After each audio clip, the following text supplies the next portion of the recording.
It is my pleasure to invite up here to the stage, if we can call it that, our brilliant panelists, Aaron Stevenson and Ross Brooks. And is Amber here? Do we have Amber?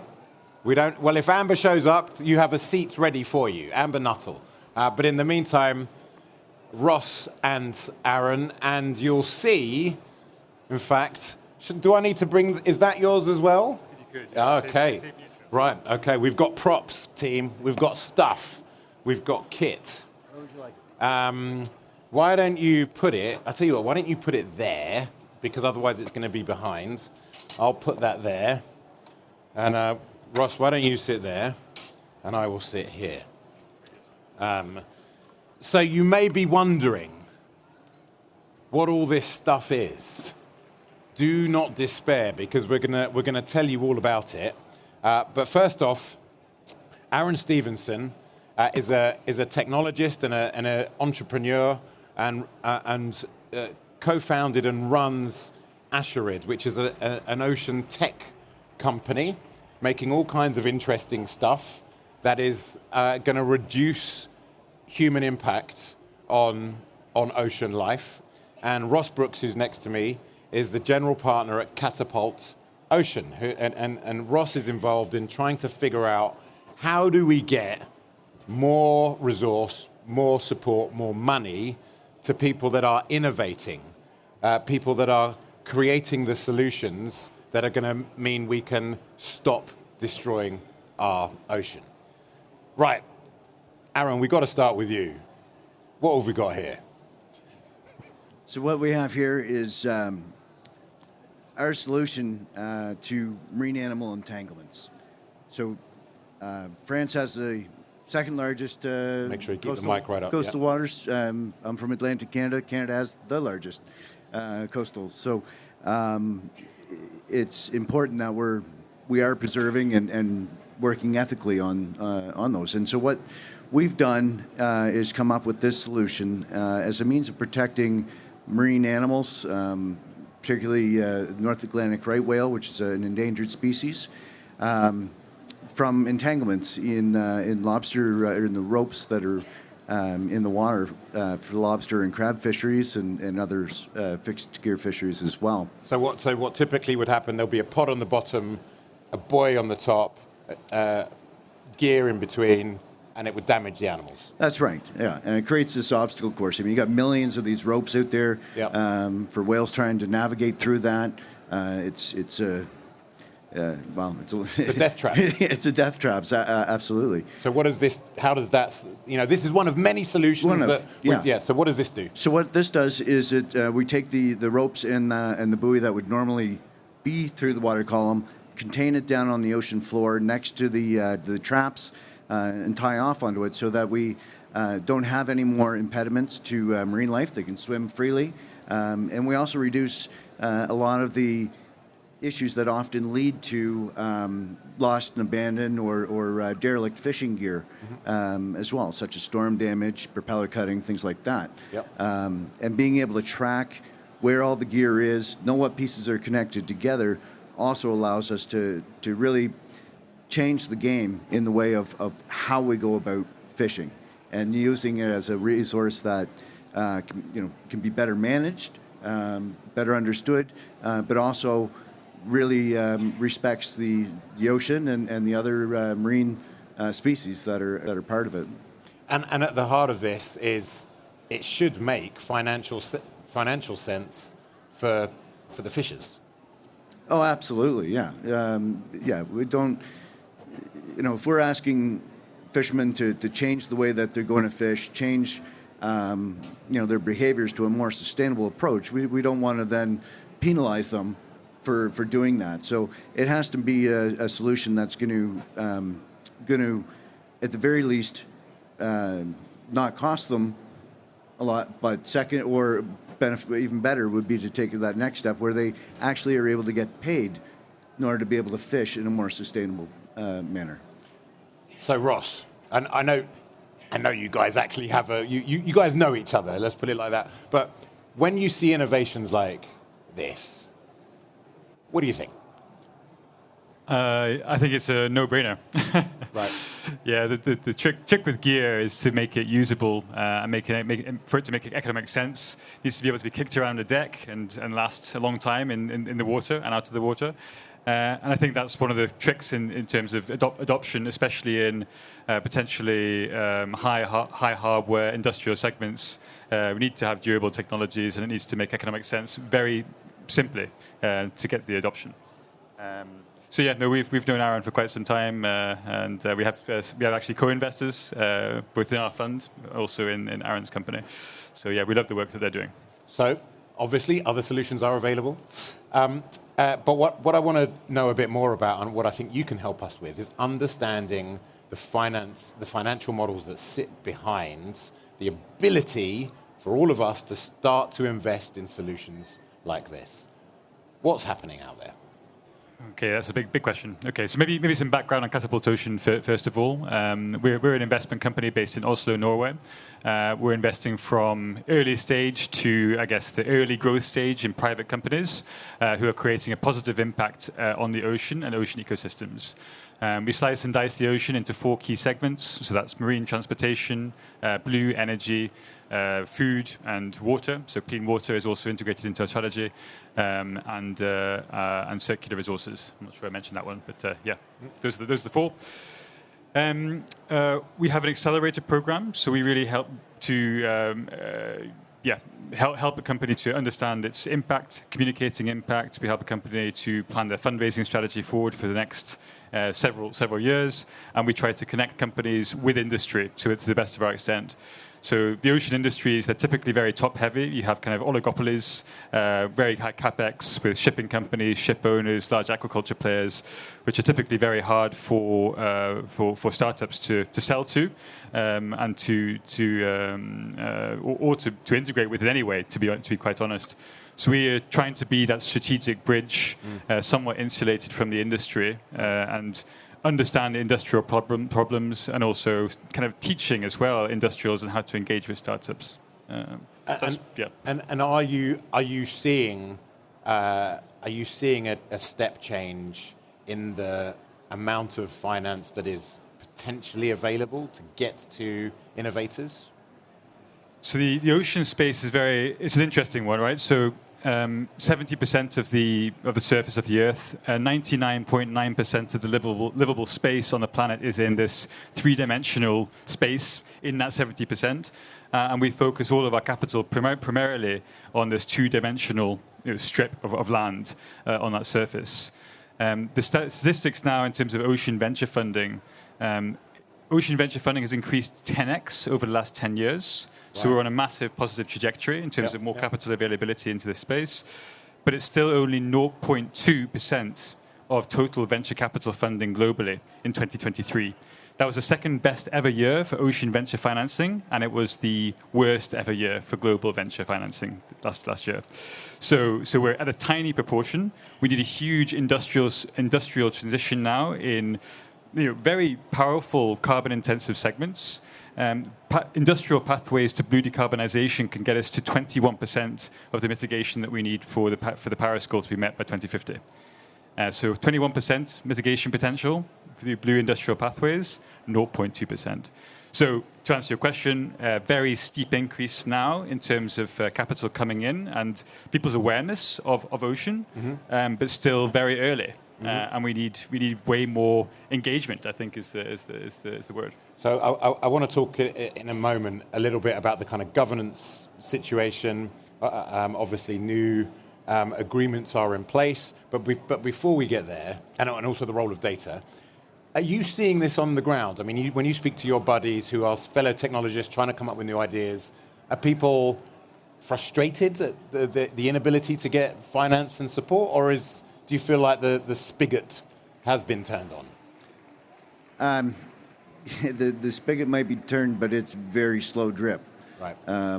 Is probably the best way to say that. It is better than it was 5 years ago. Yep. But it is still extremely difficult to raise investment. And the values that or the amounts that we're looking to raise are minuscule in comparison to so many other sectors with fintech or well, I mean, just about every other technology sector.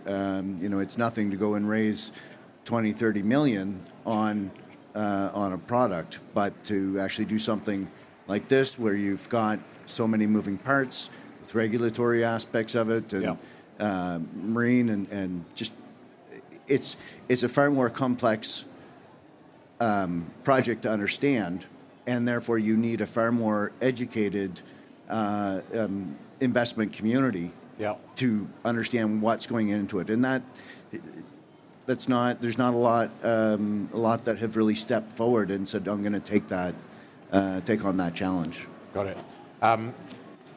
Another I was going to say on the ground question, but that's totally the wrong word to use in this context, isn't it? Another in the sea question. We've got a high seas treaty. What does that mean in practice to you?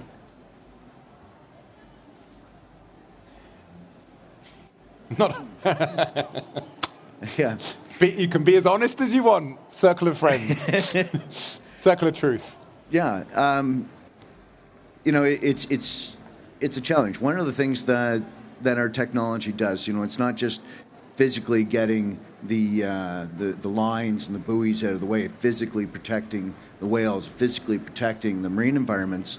We're also providing capturing data and doing it in a way that makes it autonomous, adds validity to it as well. So, so that we can really open up the transparency and traceability within the supply chain of the commercial fisheries, and that's to date has been a huge challenge with IUU and everything else that's going on in the fisheries.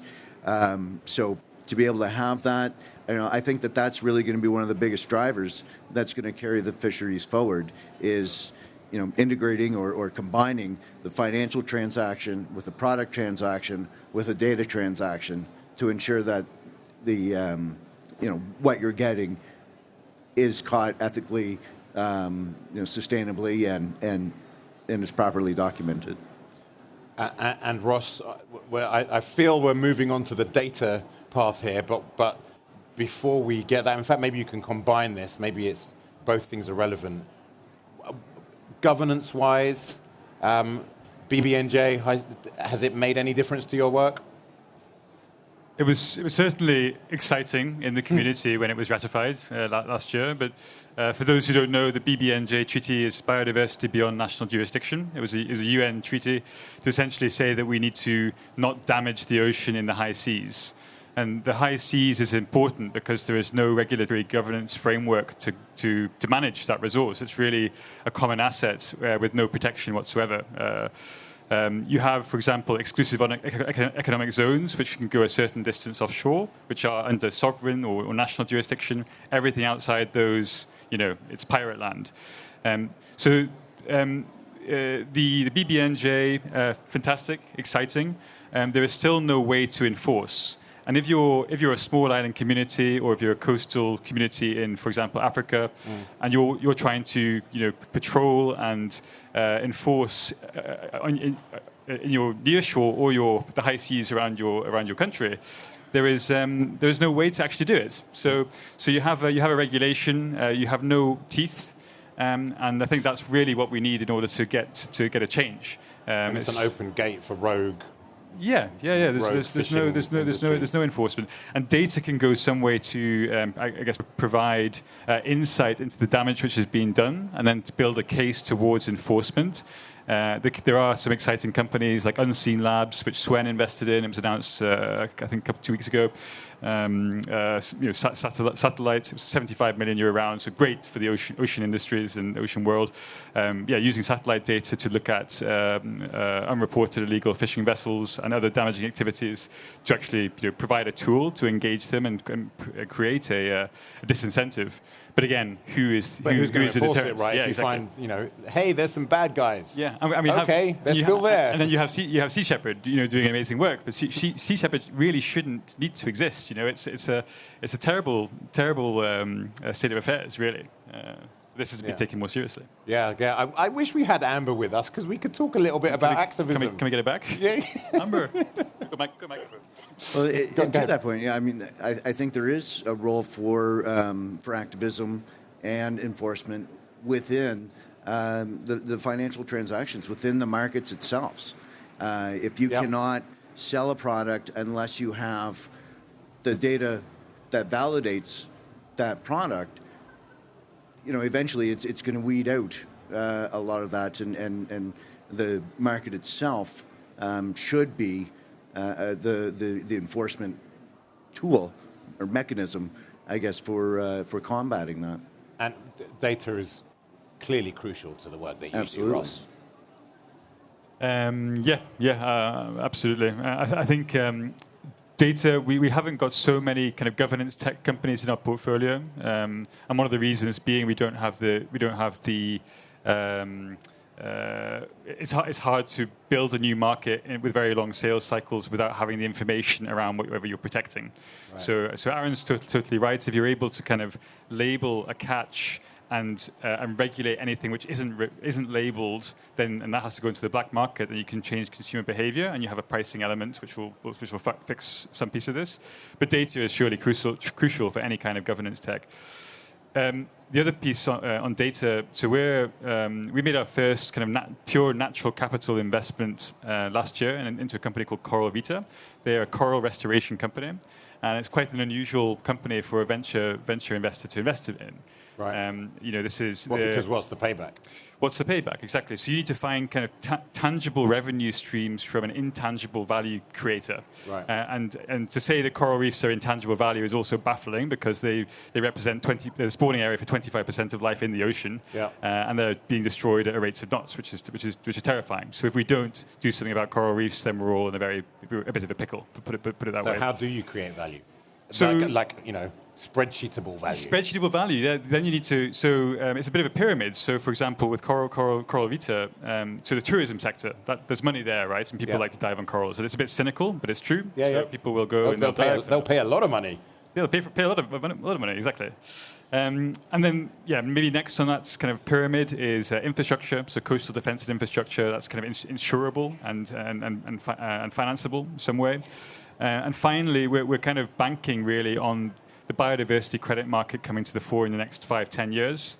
If that market doesn't materialize in the same way as carbon or plastic, then we're confident that it will, put it that way. So you start with these kind of tangible revenue streams, at the less financially tangible will become tangible. That's at least the way we're modeling things out.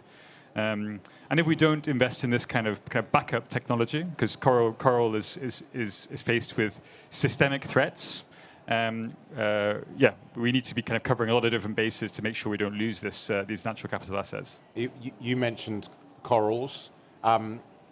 Is that something that you've mentioned plastics. Aaron, is that something that you've been thinking about in your work, how to stop plastic going in, take it out? Absolutely. Actually, the very first panel that I spoke on was on a plastics panel in the ocean, because microplastics, it's just into everything, and is there is so much of it that comes directly from the commercial fisheries. Yeah. That's added into the oceans each year. Upwards of 25 million traps lost annually that continue to catch, but also to pollute the oceans. And a lot of these have an element of plastic, and most of them is a blend of different plastics as well, which makes it even more challenging to be able to work with, because it's one thing to get the rope out, but then how do you break it down into the different components? There's complexities there, but it's just so prevalent across the board. And we see some of these kind of very sci-fi looking innovative solutions of sinks in the middle of the ocean that strain. And what's exciting you in that space? What do you see? You think, oh my gosh, I wish I'd invented that. Yeah. Our approach, first off, is it's a prevention, right? Yeah. So Don't saying let it goes get that, there in the first place. sometimes the best way to get out of a hole is to stop digging. It's that kind of idea.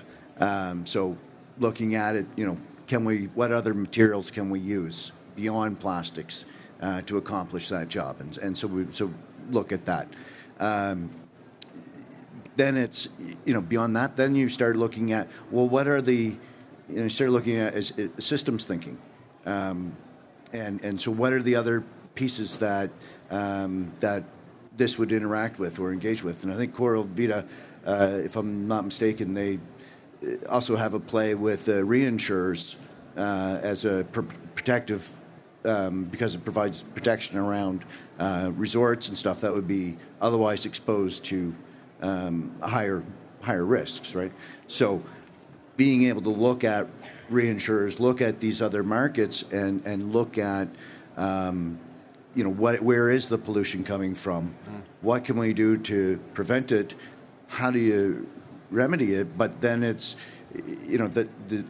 again, it comes back, I think the finance has a big play in it. If the insurance is premiums and stuff is going to be going up because of the risk that is posed, or because they're not using readily recyclable materials, things like that, that's going to de-incentivize some of those behaviors. Yeah, and insurance is presumably a very significant factor if you're in that industry. Look, I just want to kind of walk in the time that we've got left. I just want to walk us back out to the governance space. Ross, both of you, what do you want to see change to unlock finance and to start to prevent at the sharp end more damaging practices from taking place? Ross, let's start with you. Eek. I can do a brief insurance point first, but so for insurance market is there's a lot of, again, large players who aren't really, there's no benefit for them in terms of their business model in pricing risk accurately, because if they actually did price risk accurately, nothing would be insurable. You wouldn't insure an oil rig, for example. So I think there's a case for increased competition in the insurance market, so that the long-term pricing of risk is actually incentivized, and then we can fix maybe some of the capital market problems that we have today. In terms of the governance piece specifically, well, I'm quite interested in how we can maybe start with marine protected areas. We have these protected areas; they're mostly paper parks because, again, you can't really enforce protection. And you're still allowed. I mean, Still MPA, fish. you can still dredge. You still dredge. I mean, what is that? Exactly, how protected. That makes it like. But for example, if you could have technology, you could have, for example, an autonomous surface vehicle which is powered by hydrogen.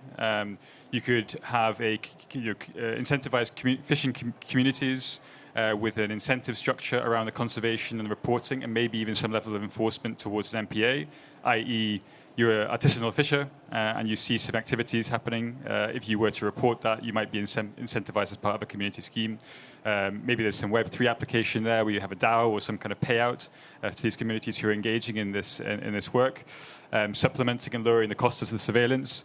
There are some really interesting models I think we can crack to mobilize the people who know the ocean the best, which are these artisanal communities typically, to conserve but also to be paid for it.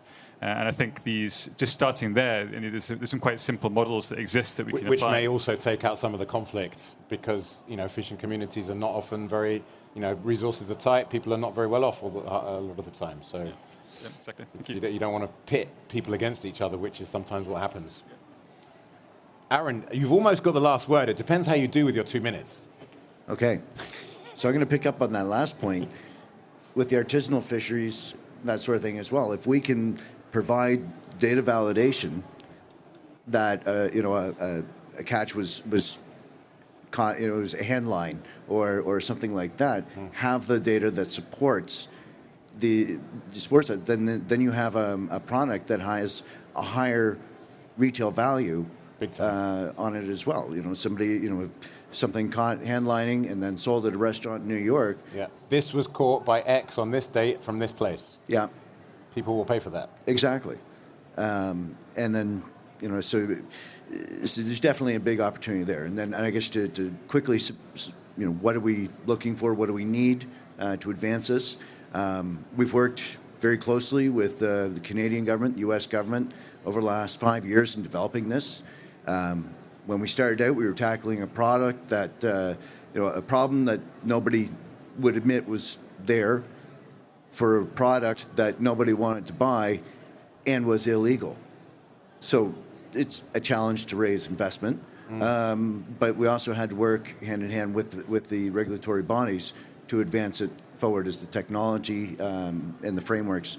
So, but that's not enough, to then turn around to invest, another 4 or 5 years to talk to France, to talk to Australia or wherever these other nations are, to bring them into it and open up the waters and create the opportunities for these types of technologies. We got to find a way to accelerate that. Well, you keep inventing, you keep financing, and we'll continue to make progress. I like it. Deal. Aaron and Ross, thank you both very much indeed. That was absolutely fascinating. Much appreciated.